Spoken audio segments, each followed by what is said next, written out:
Hey you guys, it's Peter, and I'm back. Of course I'm back. I'm not going anywhere. Boost! Peekaboo. I see you because I'm YouTube famous now. Available December 17th. My sobriety birthday, the album, Dad. Shimmy, shimmy, AF. Rock on, gold dust woman. Boost! How are you guys doing today? You know the album's not coming out December 17th, right? Whenever I say that, people are like, oh my God, the album's coming out December 17th. There will be, well, I don't know. Maybe the album will be out by December 17th. I say that, you know, I don't know. I could record an album this weekend, and then the album could be up October 1st. I don't know. You don't know my life. You do not know my life, okay? Let me tell you about my life. Here's my life as I put on my lip balm to get ready for this exciting video today. Now, I am actually excited to do this video today. I love to talk about sobriety and recovery and addiction and things like that. So it's probably the thing I'm the most passionate to talk about. But let me put on my lip balm and tell you about my life really quick, okay?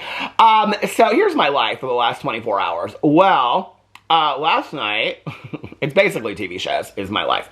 So last night, I wanted to watch some scary movies. And so, well, I was going to watch Welcome to Plathville because that's like a pretty scary movie. So for those of you that do not know, I am completely caught up on Sister Wives, okay? And in fact, I did, I think 5 videos about Sister Wives over on Peter Watches TV video. And then I watched it early Monday morning, like at 3 o'clock in the morning, and then I turned around and I did a reaction to the season 19 premiere. So I'm completely caught up on Sister Wives every week over on my Peter Watches TV channel. I will be doing reactions the very next day to Sister Wives. And actually, I think today I might do a video about Sister Wives as well, because I still have to go back and cover like seasons 15 through 18. So I might do that today. I have a couple videos over there that I want to make. So, but last night I was like, I don't really know what to watch. And I had Welcome to Plathville, and I had Only Murders in the Building, and I wanted to watch something kind of scary. So, I ended up watching Only Murders in the Building and got caught up on that. I love that. This season is so good. If you have not watched Only Murders in the Building, it is a fantastic show. It is so good. It's with Steve Martin, Martin Short, and Selena Gomez, and it is fantastic. And there's so many cameos, and Eugene Levy is in it this season. There's just so many good cameos in it, and it's so fantastically done. Jane Lynch is in it. It's about Jane Lynch this season, but anyway, it is so good, and I love it. But I really wanted to watch like a scary movie last night, and so I was looking through all these movies, and nothing really looked that good to me. In fact, I spent a great part of my vlog just like reading through movies and asking people what I should watch. And people were giving me recommendations of movies that came out like when I was in high school. They're like, oh my God, you should watch this movie. It's so good. I'm like, I watched that movie like 30 years ago. Like, I need a new movie. I need a new one. And so this movie kept on coming up on Max, and the movie is called It Comes at Night. I don't know what comes at night, but nothing came at night in that movie. Okay, that movie was boring. And I just said this the other night because I watched, the night before, I watched this movie called, I love zombie movies. So for those of you that don't know, I'm like obsessed with zombies. I love zombie movies. I love zombie books. The Rhiannon Frater As the World Dies book series is probably one of my favorite book series of life. If you love zombie books, you need to read Rhiannon Frater As the World Dies. It's one of the best zombie series I've ever read in my entire life. I've watched all the Walking Dead series, all the spin-offs. Oh, that was actually going to be one of my videos. I was going to do that video for my, no, we'll save that for another day for my Peter Watches TV channel. But I love zombie stuff. So the night before, there's this movie that I had started like several times and I never could get into it. So I was like, I'm going to watch it. And it's called The Dead Don't Die with Bill Murray, Adam Driver, Chloe Sevigny. There's tons of cameos in that as well. And it's about a small town called Centerville. And there's like population 687 or something. And there's like this zombie outbreak because of like polar fracking. And I didn't really get it. And there's aliens. Tilda Swinton's in it. And she's like an alien and goes off in a UFO. Do you ever watch movies? Like, I was literally Googling it. I was like, is this movie bad or is it like a genius movie? Like, sometimes I'm like, am I an idiot or what is going on? Like, I'm sometimes like, I said this recently and it's so true. Like, somebody could tell a joke at a party at like 8 a.m., like 8 p.m. and I don't get it until like 11:30 driving home. And then I'm like, oh, like, then I get the joke, right? Like, I'm very slow to the joke. And so sometimes I watch these movies and I either get it right away, or sometimes I'm like, is this a genius movie and I just don't get it? Like, I was very confused by this movie, but I liked the movie. That was the thing. I was telling my friend Tony this. She goes, what did you like about it? I go, well, it was cozy. It took place in a small town. There was like a diner. It kind of reminded me of From, the TV show From. And she goes, well, From isn't cozy at all. I go, it isn't? I go, I mean, it's a horror show about these people that are stuck in this small town and then these things are trying to kill them at night. I go, but it's kind of cozy. There's like, they all live in this small town. And she goes, From is not cozy at all. I go, well, to me, it's kind of cozy, you know? So, well, I wanted to watch something like that. So I saw this movie, It Comes at Night, was about these people that I love. Okay, so zombie movies and like dystopian, I'm okay with, but like apocalypse movies, like the end of the world movies, I love those movies as well. And so I was like, this movie had kind of been on my radar for a while, this It Comes at Night, and then I saw it come up again, and I was like, okay, it's about two families that live in this house at the end of the world and all this kind of stuff. I was like, didn't they do that with Julia Roberts? Nobody liked that movie, but I love The End of the World. I think that movie was called It's the End of the World as We Know It. I feel fine. Don't you just love R.E.M.? I love R.E.M. so much. But anyway, so I was like, okay, I'm going to watch this movie. That movie was so boring. It was another one of those movies where I was like, am I an idiot? It was like such such commentary on like the society and the world, and it's really not like the boogeyman that's trying to get us. It's really our own fear and paranoia that's going to kill us at the end of the world. It's not really the apocalypse that's going to get us. I'm like looking up all this stuff online to try to, I'm like, I don't know that I got that. I was really sad that the dog died in it, but I didn't really get the movie. I didn't at all. I thought that the guy that came and stayed there at the house with them was fine looking. But other than that, I didn't really like, I was like, who is he? I know him from something else. He's so good looking. But not the main dad, but the other guy, the other dad that comes and stays at the house. But anyway, then I was like, I gotta watch something else. And so a bunch of people had sent me this true crime documentary called Born Evil. And it's 5 parts about Haddon Clark, the serial killer that nobody knows about. Okay, I got 1 episode in last night. I was like, oh no, ma'am, you are saving this for tomorrow because it is so fantastically done. It is so good and so scary and so weird and so, it's like so dedicated to telling the story of the victims as well. It's so fantastically done. And so I've got 4 parts of that to watch tonight and I cannot wait. And I also watched Toddy's sober video, and I got tons and tons of DMs about this. People are like, can you do a video reaction to Toddy's sober video? So, for those of you that don't know, Toddy came out in Michelle Phan, in her interview with Michelle Phan in the podcast, and she talked about being sober. And it was the first time she's ever talked about it publicly. Then she turned around and she did a video, I think it was called My Sobriety or something like that. And she talked about how, I think she released it like the same day that the interview came out. Because when she was filming it, she said, I think that I'll be releasing this the same day that the podcast goes live. And she explained in there that she'd gotten sober and she had gone to treatment, and when she was in treatment, and I loved this storyline, that when she was in treatment, she, at the end of the day, they could like get on computers or whatever for a little bit to unwind, and so she would watch Michelle Phan videos, and it was her way to like de-stress and relax, and so she thought the perfect opportunity to come out and tell her story was on this interview with Michelle Phan. It was like a full circle moment because she owed so much to Michelle Phan for like getting her through this period of life. I love that. I love any kind of story that has a meaning to it, you know? And also because through the years, like one of the things that has been just really, really cool in my videos that I never expected when I sat down 8.5, almost 9 years ago at the table downstairs and started my BookTube channel, that I never expected was that people would reach out to me and say, you're helping me, like, I listen to your videos, your vlogs I listen to, and I laugh at your review videos and whatever while, you know, I'm going through chemo, or, you know, we were in the emergency room last night and I couldn't settle down, so I watched your videos, or I'm going through a breakup. And so many people have reached out to me because I've shared my story of sobriety that people have said to me, like, you really helped me, like, be unafraid to go into treatment or go to a meeting or, you know, go into, like, you know, maintenance treatment and things like that, and go to therapy. And so many people have shared that with me, and I was like, okay, so I loved that Toddy shared that. I love that she shared that piece to connect it all, right? Because what she did was she went back and she explained really basically why that was the reason behind her, the inspiration to start her channel. I mean, she doesn't really say it that way. She kind of did. But I just loved that moment. And I was like, okay, this is really why she's sharing it now. So after she did that video and after the Michelle Phan interview, I got just inundated with DMs of people asking me to respond to Toddy coming out and telling her sober story, okay? Now, it's interesting when anybody comes out and talks about being sober or not drinking anymore or whatever they're doing, you know, Tana Mojo and attempting sobriety. People ask me to cover that a lot. I didn't really know a lot about it, so for me, it's a it's a touchy thing. And so I didn't really address much. I didn't know that she was. I wasn't going to watch 10 videos of her talking about it. Jaclyn Hill, I have been watching some of her videos, and she was addressing stopping drinking.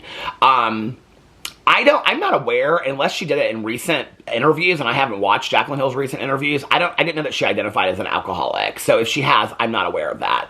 And then Toddy Westbrook. But there's been other people that have come out and that I don't even know who these people are, and they'll get like sober and whatever. And then they'll come out and they'll share their story. And people always want to know what I think about it, blah, blah, blah. What I think about it, bottom of the line is, and the reason why people, for those of you that are watching this video and you've never seen me before, never heard anything about me, hi, I'm Peter Monn, and my sobriety birth date is December 17th of 1994, and I have had over 29 years of continuous sobriety.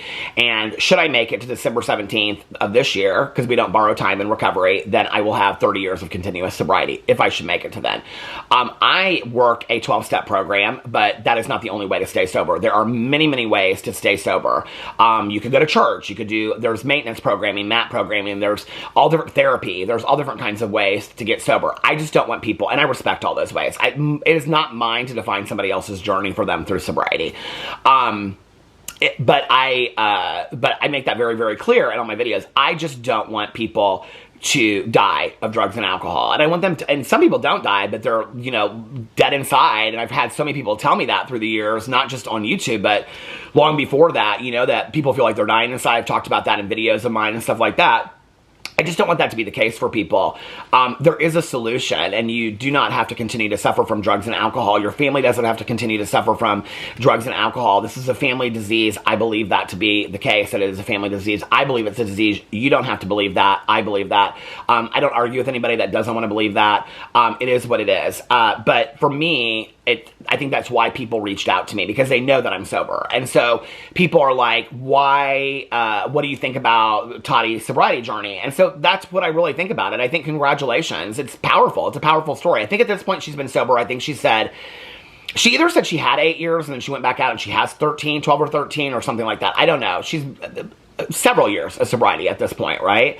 And she shared pretty openly about going back out. Now, I want to tell you, so I have a couple things I want to say about this video, and none of them picking them apart. I think that's what people, I don't know, it's interesting when people ask me, like, on my last video when I said this, I got a couple responses, and people were like, well, because she didn't say this, or she said that, or whatever. Like, anybody that is attempting to improve their life, and this is the other thing, Toddy's been sober for a while. It's not like she got sober yesterday or 30 days ago, right? Smokey Glow recently talked about her sobriety and things like that. I thought her video was incredibly powerful. I wish her all the best, you know? I'm not going to dog anybody that's going to try to get sober or share their sobriety story. The thing is this, right? Toddy just, in the last month, has started to share her sobriety story. I've been sharing my sobriety story since I started on YouTube. So I've got 8 years of experience of talking about sobriety to me. You know, it's like back in my hand, just talking about it. Before that, I was also very, very public about it. Everybody in my life, everybody knew. I worked in a treatment facility. I mean, everybody knew that I was sober. It was a decision that I made in early sobriety, that I wasn't going to hide from it, because I wanted everybody in my life to know that I was sober. That's not necessarily the case with Toddy. Toddy has shared that not everybody in her life knows that she's sober, and this is like her first time coming to be public. I know a lot of people in my life, people that are close friends of mine, that are very anonymous with their sobriety and their workplaces and things like that. So Toddy not coming out before now does not surprise me that she wanted to keep it to herself. Do I think that there are probably other sober people that are on YouTube, TikTok, Instagram that have never shared their sobriety? I'm sure of it. I just didn't really think of it until Toddy came out, if you want to know the truth, because like I said, for me, it's just, I was always shared it because it's just been part of who I've always been. So it's for me, but I will say this, I have said this in many videos, I don't know that I could have got on YouTube and shared my sobriety journey like those early days. I don't know that I knew the words to use, the language to use, and I'm not talking about the right language or the wrong language, I'm talking about the words to define how I was feeling emotionally. I see so many people in early sobriety get on video and TikToks, and I'm just like, hey, more power to you, and I think you're helping people, but I don't know that I could have done it. I just don't know. Like, I was so raw, and I just was so vulnerable with my feelings and emotions, and I do witness that from Toddy when I watch her videos. Like, she's as excited as she is about this. I can tell there's also, like, a hesitation to her. Now, I will tell you one thing. So she put out the second video, and the second video is called like a sobriety Q&A, and she asked people for a bunch of questions. And when I was watching this, I thought to myself, I should probably do, since it's recovery month. So for those of you that don't know, September is recovery month. So if you are sober and you would like to list your sobriety date, however you define your sobriety, if you like to list your sobriety date in the comment section below, please do. Whether you have 3 hours or 30 years, congratulations, you are all a miracle, okay? And I honest to God think that those early days, those early hours, those early months are a lot more difficult than what I live today. In all honesty, 100% I do. I think there's a lot of difficulty that comes with long-term sobriety that we don't really talk a lot about. Long-term sobriety of like where I'm at looks completely different than early sobriety when I first got sober. The difficulties and the things that you deal with in early sobriety, it's interesting to me because whenever I do Q&As, I still get questions from people that are like, is it hard for you to be around alcohol? Is it this? And I've explained this a lot, right? Because people know that my husband drinks, and they're like, is it hard for you when Alex drinks? I'm 29 and a half years sober. I'm actively involved in a 12-step program. I have a sponsor. She is a sponsor. I have a home group. I have a full support system. I'm also in therapy, right? For me, if I'm craving to drink alcohol, like I'm wanting to get drunk, or I'm wanting to get high, or I'm wanting to eat a bunch of pills, or just escape. For me, okay, there's a difference between romanticizing a drink, like a drink sounds good, like walking down an alcohol aisle at the grocery store, which I rarely ever do because there's no reason for me to be there. But like, if I looked at something, I was like, okay, I've said this a lot in videos. Like, I have wanted to know what a Mike's Hard Lemonade tastes like forever. Okay, like I've said that. I wanted to know ever since those damn Mike's Hard Lemon, because I love lemonade. And so many people, whenever I say this in videos, they're like, you're not missing anything, right? But I wanted to know. I wanted to know what a Mike's Hard Lemonade tastes like, right? You know, equally, I've never had a Xanax. And I hear people talk and joke about Xanax all the time. All this stuff came out after I got sober, right? So I've never had this stuff. So is there a curiosity to me, like a kid in a candy store as an alcoholic and an addict? Sure, absolutely. That's romanticizing it. That's the wondering. That's the curiosity. To me, a craving is if I'm really wanting to get drunk, because for me, it's not about one drink. Because I know, and I have a tape that in my head that when I start thinking about drinking, that when I was early in sobriety, it was like this tape ran like 2 hours. Now it's like that. Because I know I'm going to lose everything in my life if I start drinking again tomorrow. I was taught very, very early in sobriety that I have to prioritize my sobriety over everything else. Because if I'm not sober, I don't have my husband. I don't have my family. I don't have a home to live in. I don't have YouTube. I don't have you guys. I don't have anything. Because I might not be here, or I might be incarcerated, you know, because I came close to that. And so, and was in jail many times, but could have gone to prison. And so, you know, for me, that tape is very quick today. And so if I have feelings where I'm really craving, like I want to get drunk, it's not even like, I don't even really think of it that way today. Like I want to get drunk. It's really like, what the F is going on with you? Like you're in such a dark place that's your go-to from 29 years ago. Something deeper is going on with you. So if I ever, and it very rarely happens to me today, think to myself, like, I just want to get obliterated. I just want to get drunk. It's really not about the drink today. And we, in recovery, you talk about that the drinking is just a symptom of other things going on. And so for me, if I'm thinking about that, then what it's really about is there's deeper issues going on. There's deeper things that are going on with me that I just don't know how to deal with. And so the drink is the exit. The drink is the escape. But I'm not there today. I have other solutions to that today. I can pick up the phone. I can call my sponsor. I can go to a meeting. I can call my therapist. I can call my best friend. I can call my support system. I can talk to my husband. I have tons of things I can do. I can break out my literature. I can pray on it. I can take a walk. There's a million things I can do, right?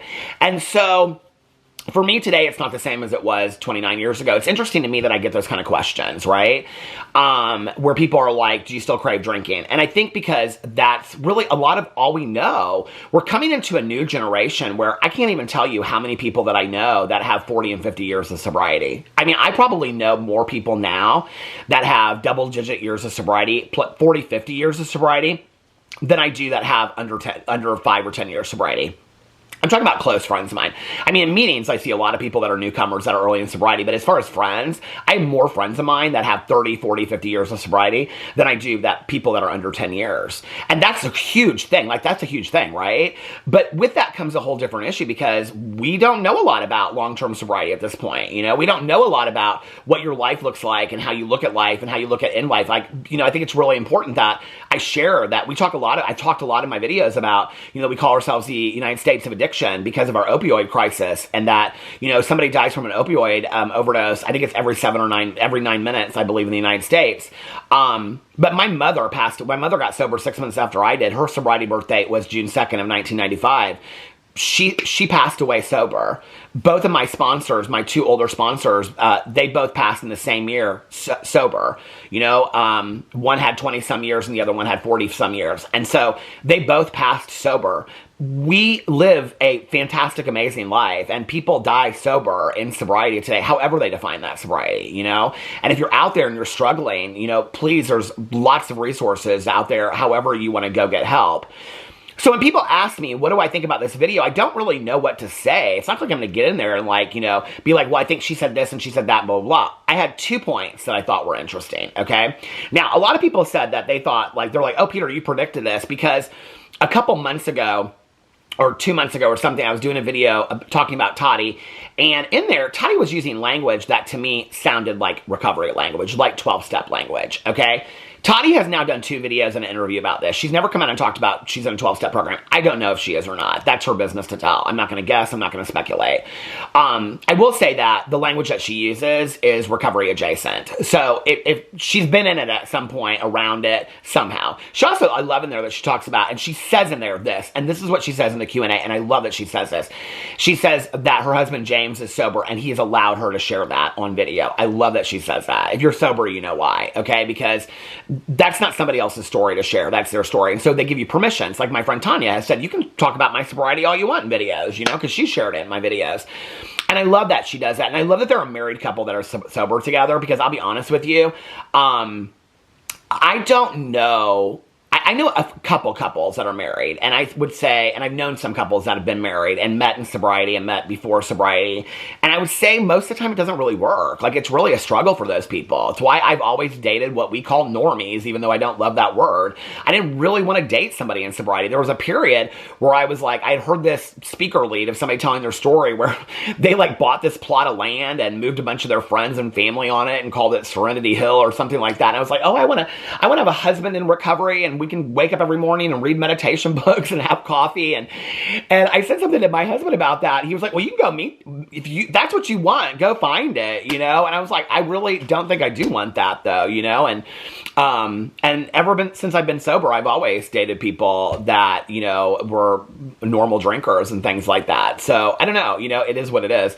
I think it's cool that she's modeling that. I think it's cool that she's showing that there are people that are sober together and that he's such a strong support system for her. I love that she shared a lot of what she shared are things that I knew early on. Like, when you go places, take somebody sober with you. And she talks about that. And she talks about how, like, you know, if people were like coming around with alcohol, James would go and get her like a drink and put it in a champagne glass, because she had to maneuver this world as if she drank. Well, this might sound strange to a lot of people, okay?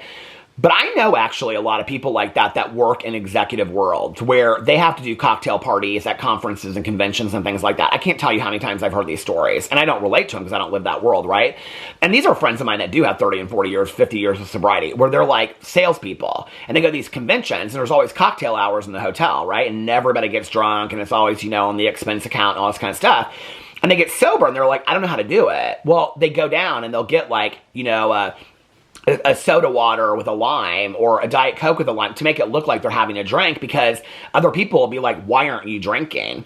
Now, one thing I will say about this video is when the whole lawsuit was ending with Toddy and her business partner, I really thought that she would start talking about Dramageddon. I felt like there were things that Toddy was going to talk about that she couldn't previously talk about because she was afraid they would come out in the court case.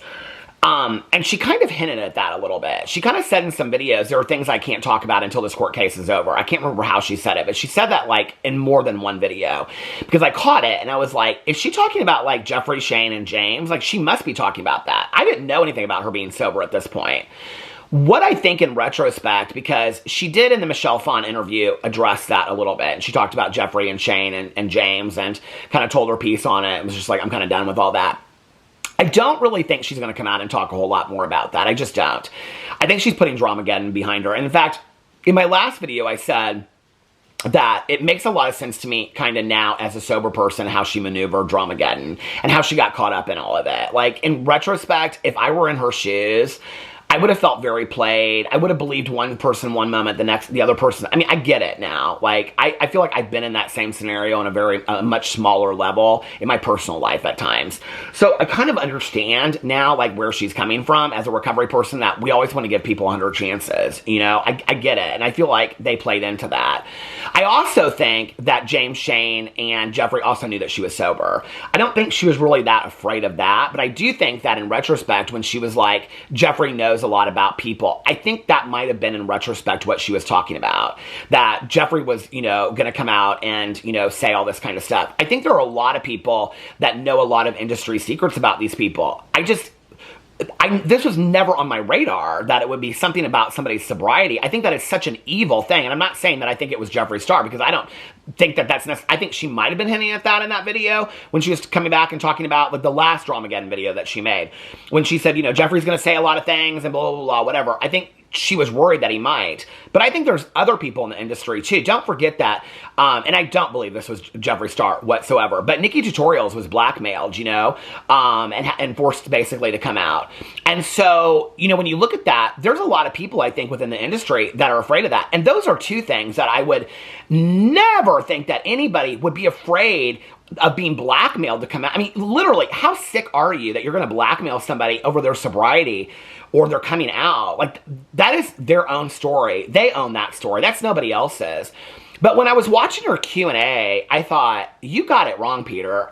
She was not afraid of her. You know, in court cases, we paint pictures of people, right? Like, I can't tell you how many friends of mine in divorce cases, in property settlements, on and on and on, that their recovery, even if they've been sober for 20 years, is brought in to the court case, where their sponsors have had to testify, where they have had character witnesses of people that know them in meetings and therapists and things like that. You know, when you go into a court trial, your character is put on test. I have to believe that Toddy was afraid, because if she were sober, her business partner would have known that. I have to believe in retrospect that it wasn't about James Charles, Jeffree Star, and Shane Dawson, the drama that she was afraid that was going to come out that she couldn't talk about. I think in retrospect, and I'm just guessing, I don't know, but it seems to me that maybe she was afraid that in the court trial, her sobriety was going to come out. And that breaks my heart for Toddy. That really does. There's a freedom that I see in her sharing her story right now, that she seems so relieved, like, I can finally come out and I can finally share authentically about how I live my life, how James and I choose to live our life, and James, her husband. And I love that so much, right? It almost feels like she has felt, and she said this, that she couldn't talk to about anybody about it. I can't even imagine that as a sober person. I really can't. I mean, take YouTube away. I can't even, I mean, I talk to all my neighbors know, everybody that I meet knows that I'm sober. I can't imagine keeping that hidden, because then what that does is, when you have to keep your sobriety hidden, it reiterates the shame of being an alcoholic to begin with. And so, because you're keeping your sobriety a secret, like a dirty little secret, and then that reiterates the shame and the blame that we already have from being alcoholics, it breaks my heart for Toddy. It really, really does. And this is not my place to share, but I'm just going to say this. Like, Toddy's never reached out to me and shared with me anything about, I mean, she could have, and I would have kept her secret. I would have, you know, I wish that she would have known through these years that, you know, even as a drama commentary channel, that I would have always had her back, and, you know, that she would have had at least one person out there in the community that could have shared her story. I mean, I would have still covered stuff to do with Toddy, but I mean, I would never have, you know, said anything about that. I think it's important that sober people stick together. I really do, and that we have our backs, and I think each other's backs. I think we're all family, you know? That's why we say, hey, family, hello, family, how are you doing, you know? And it breaks my heart for Toddy that she had to live with this in silence all these years, and she felt like she could never share it out of fear of it coming out. This is going to stop. Hold on a second. Okay, I turned my camera off instead of just stopping it and restarting it again at the battery, because the battery was at almost 30 minutes. Yeah, it breaks my heart for Toddy. It really, really does. And so I love that she's coming out and sharing this story. It's interesting to me I will say this, the way that she's sharing her story. And I think that she's trying, because she says at the end of this, well, I will tell you one thing I was so happy about. I was like watching this video and it's like, please don't sell anything. Please do not sell anything. Please just share your story and don't sell anything. Not everything has to be a selling moment, and she didn't, and I love that. She even kind of said something about that. I love that she did that. But she says in there something about this being like, I'm a beauty influencer, and so I know people aren't really used to these videos. I was kind of surprised that her latest video didn't get, maybe it's because it hasn't been up that long, didn't get as many views as her previous sobriety video, which got quite a few views. I don't think it matters. I mean, if she asked me what I thought about that, I'd say, I don't think it matters if you get 10,000 views. I think if you're affecting 2 to 3 people by sharing your story of sobriety, then you're doing your job. Like, you're helping people out there. And the comments are just riveting as far as positivity towards Toddy and her sharing her story and how she's helping other people. And I think that's so powerful, right? I think that's so incredibly powerful. And I love that she's doing it. It's interesting because she says at one point something about telling people that she has an allergy to alcohol. Well, this is another kind of recovery thing we say. It's not really necessarily, I mean, it is a 12-step thing that we say, but it's also a treatment thing that they teach to tell people that we have an allergy. Because when I drink alcohol, I break out in, like, you know, like, what's the set? Now I can't think of the saying. But anyway, it's like, what happens to me, I break out in handcuffs, is what people say. When I drink alcohol, I break out in handcuffs, like hives. But when I drink alcohol, or I use drugs, what happens to me is different than what happens to other people. Because, like, when I drink, I have this idea that 1 is too many and 1,000 is never enough. And I know that people that aren't drinkers don't get that. I can remember back in the day talking to my, I think it was my stepmom about drinking. And, you know, she would have like 2 glasses of wine when we were on vacation, then just switch to Diet Coke. And I'm like, how are you switching to Diet Coke? She's like, I don't want to feel bad tomorrow. Like, I want to enjoy my day tomorrow, and I want to go to bed and get a good night's sleep. That, like, never made sense to me. Like, I can remember being in early couple years of sobriety. We were on a vacation, and, like, that doesn't make sense to an alcoholic, right? Like, if you're going to just have 2 glasses of wine and then stop, or like, I have friends of mine that go out and they have like a margarita, you know, at a Mexican restaurant, and then they're like, they don't drink, and they have 1 margarita. What's the point? Can somebody please explain to me, after 29 and a half years of sobriety, what the fucking point is with 1 margarita? I don't get it, okay? I don't understand it. You know, I do not get it. If you're not getting a buzz off of it, or you're not getting drunk, somebody please explain it to me. And it's a similar way that people don't understand why we can't stop or why we don't drink. You know, like, I say this a lot in my videos. People will say to me, like, I love my kid, I love my spouse, I love my mom, but they just won't drinking. Well, if love were enough, we wouldn't need 12-step programs, MAT programs, maintenance programs, therapy, church, 12-step programs, and therapy and treatment. We wouldn't need any of those things if love was enough. If love was enough, people would just stop like that. Love is not enough. I wish it were. I've stood over bodies where people said, I love them, and they just couldn't stop. And I'm thinking to myself, I wish love was that powerful. I wish that loving somebody was enough to get somebody to use. I stood with a mother as her son passed away from sudden sniffing dust syndrome, which is from huffing computer duster.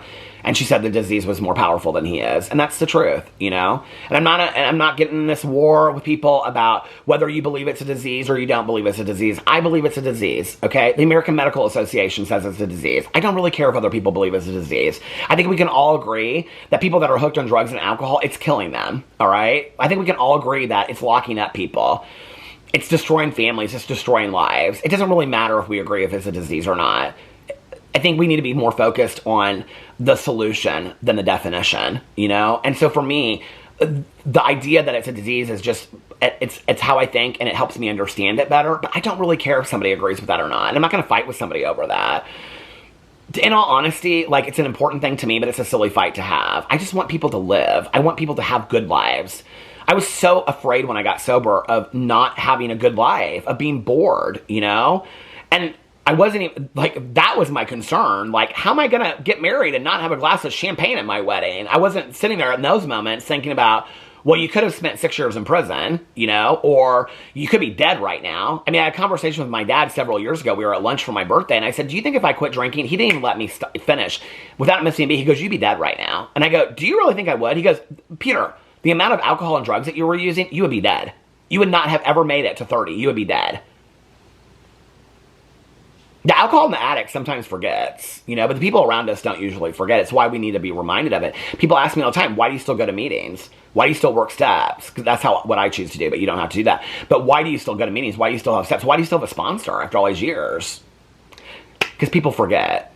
I've had friends of mine with 20 plus years of sobriety go back out there, and 6 months later they're sleeping on the drug dealer's couch. breaks my heart. They've lost their kids. They've lost their spouses. Their families don't want anything to do with them anymore. That was my life 29 and a half years ago. I can't go back to that. So I'm super proud of Toddy coming out and sharing her story. You know, if Toddy reached out to me, which I know she probably won't, but if she did and she said, how would you maneuver it?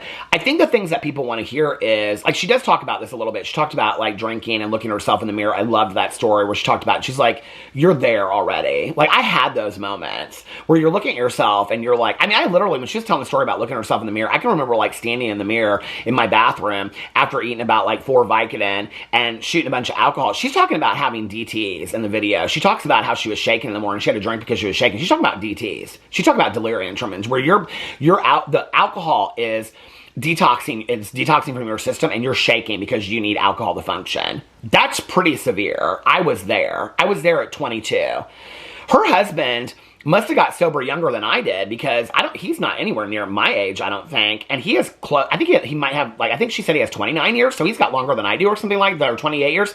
So we're close in sobriety. So he must have got sober even younger than I did, which is amazing. At that time, it was like nobody young was getting sober. That's incredible, right?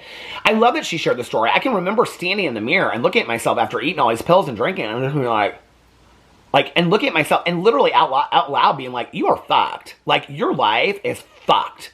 And not caring.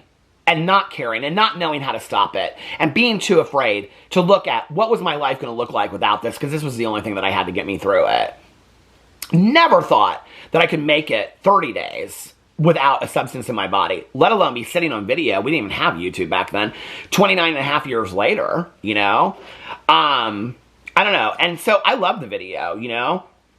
I don't think that she and I probably agree on everything, but I don't agree with everything with some of my closest friends in sobriety. We all have different philosophies about things. We have a common philosophy of our desire, you know, of sobriety, but I think our different of how we look at things are a little bit different and whatever. You know, a lot of people say don't focus on the days and whatever, and she said that in here. For me, it was important for me to focus on the days. I can remember keeping a calendar in the kitchen, and I wrote down each day on the calendar how many days I had.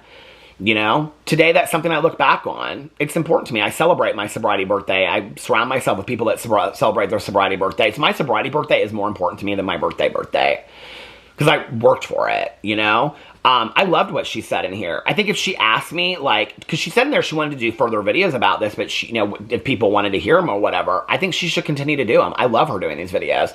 These are some of them. She just seems so free in these videos. It's just so nice to watch. She just seems so free, you know? It's like the Toddy that I loved watching years ago. And watching it, it's like, if I were to say anything to her, I would do videos like, these were the early days before I got into treatment. And then this was, because I think a lot of people want to know what treatment's like. I would do a whole dedicated video to my experience in treatment if I were her. So I get so many questions that people ask me about treatment. I don't really remember treatment. I remember bits and pieces of it. I remember things I heard and things I learned, but like the day by day, I think people would be really fascinated in that. How did she get into treatment? If she wants to, she doesn't have to share those things, but if she wants to. Those are things that I think people are interested in because they're asking themselves the same questions. Can I walk through those doors? You know, walking through the door of treatment or walking through the door of therapy is terrifying.